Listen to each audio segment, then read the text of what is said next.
Hi, I'm Pattu from freefincal.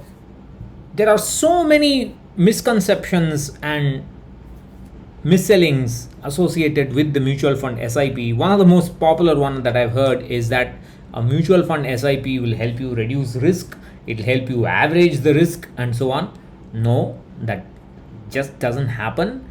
If after 5 years of mutual fund SIP or 15 years of that, 20 years of that, if the market on the day you calculate returns or the day you redeem, if the market is down, your returns will be down. The market is up, your returns will be up. That's all there is to it. To see why this is so, you can see here there are 157 dots here. Each dot is a 10-year SIP XIRR return of the Nifty 50 Total Returns Index. The data points are between July 1999 to June 2022. The red curve is the Nifty index, of course, the Nifty Total Returns Index. You can see here, each time the market falls, this is the recent fall, this is a 2020 crash, this is the fall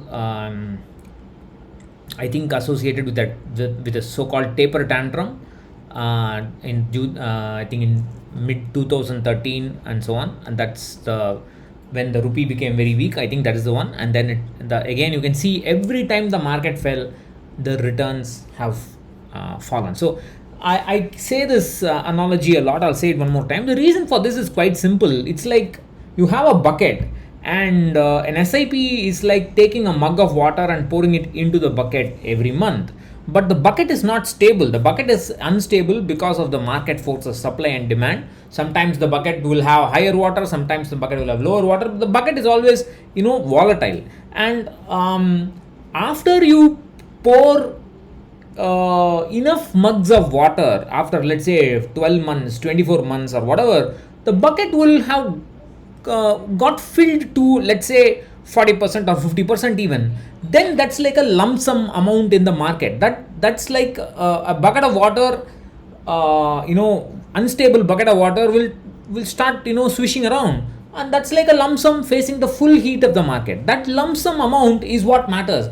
That lump sum amount will face the full heat of the market. It doesn't matter when you purchase that a particular installment of SIP. Some installments of SIP will be at a lower now, some installment of SIP will be at a higher now.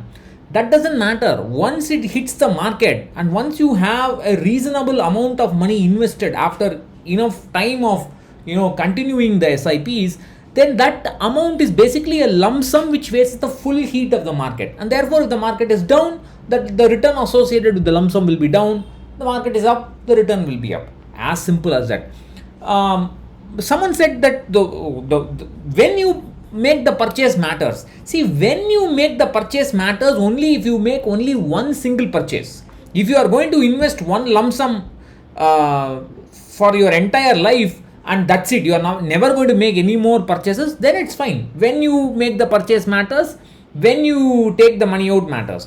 But you are not going to make only one investment. Even if you don't do an SIP, you will be doing multiple investments at different points in time.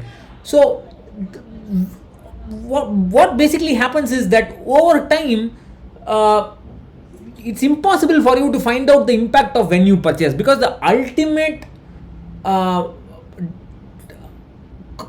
entity that determines factor that determines the return is, like I said, the market value on the day you redeem.